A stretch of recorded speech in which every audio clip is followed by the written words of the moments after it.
it in the back there. But you got it. You could have it this way, which is probably best. Just tucks in the back and makes a little stand.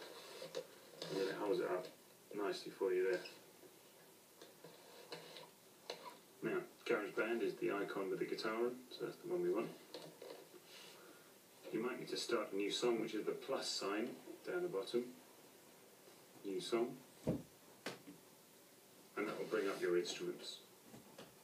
Okay, so we're going to play on the piano, so obviously click on the keyboard. The sound at the moment is grand piano. If you want to change the sound, feel free, you can change whatever sound you want, try them out. But I'm going to try electric piano.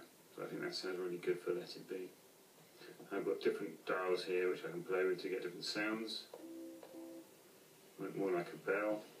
A bit more chorus, which is a kind of nice thick sound. I'm going to take a bit of that off. Make sure the volume, which is at the top, is loud enough for you to hear it clearly. So that's the bar along the top there. Also you've got an individual track volume, which is here, so why not turn that up as well, make sure that's nice and loud so you can hear it. Don't worry about anything else there for now, but click back on the piano and there you are with your keyboard. Now, you might think that keyboard's a little bit big for our person, it fills the screen too much, in which case, click on the keyboard icon here, you can make a smaller one. Now, you've got your piano keyboard, of course we're going to play our C chord to start. You've got C written on there already. Now, over here on the left, you can actually make the piano go up and down, so it's quite a low sound. Slightly higher, that's the middle of our keyboard. That's the C above middle C. I'm going to keep that on 0 for now though.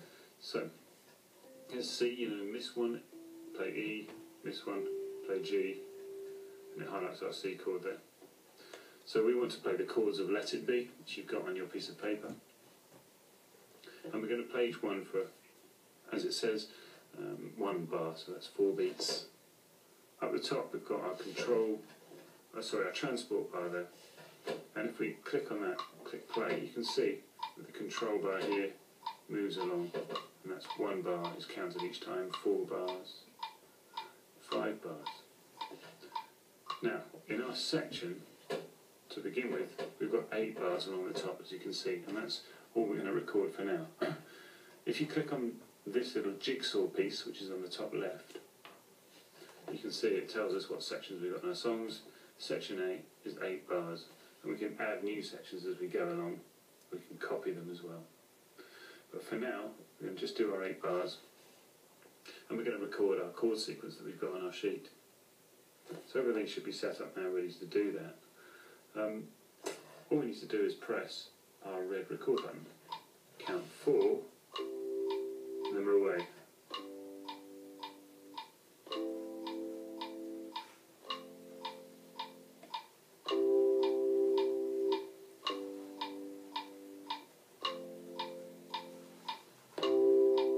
Ending on the C.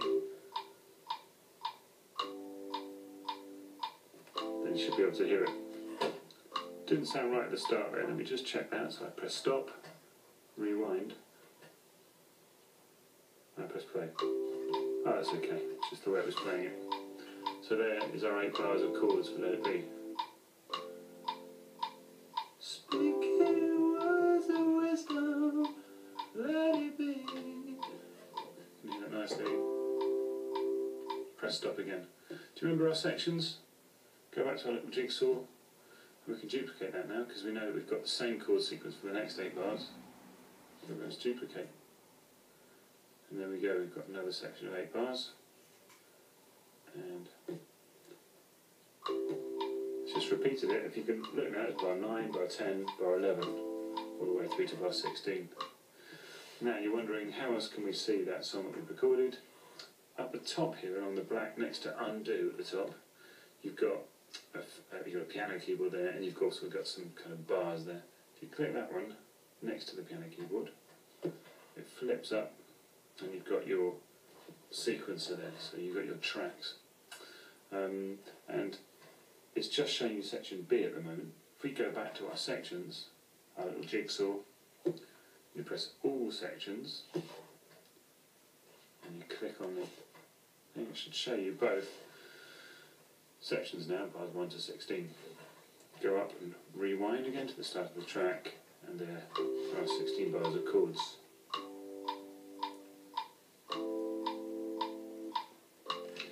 Now, of course, that will work perfectly for me, but if it doesn't, you can always undo. So you've got an undo button. If you record something and it's not quite how you want it, you can undo it simply by pressing undo. It undoes the last thing you did. It keeps going back and back. So here, the last thing I did was add that new section. So it's undone that. If you've undone something, you want to redo it, just hold down the undo, and you can redo, just like in Word or anything like that. Handy tip as well: get your fingers and pinch on the screen. Close your fingers to zoom in. Sorry, to zoom out, and open your fingers to zoom in. Yeah. So that's quite handy if you want to focus in on one section. There we go. So that's your task, to get those 16 bars of chords done. Do the best you can. Just pop in and see me, or find me if you're stuck. Here we go. Okay, this is Operator 2's video. So your task is to put a bass line to what we've got with the piano. And to do that, hopefully you've got a screen like this. You might not. You might have a screen like that. But whichever one you've now got to go to the button here that says Instruments, click Instruments in the top left. Scroll along, so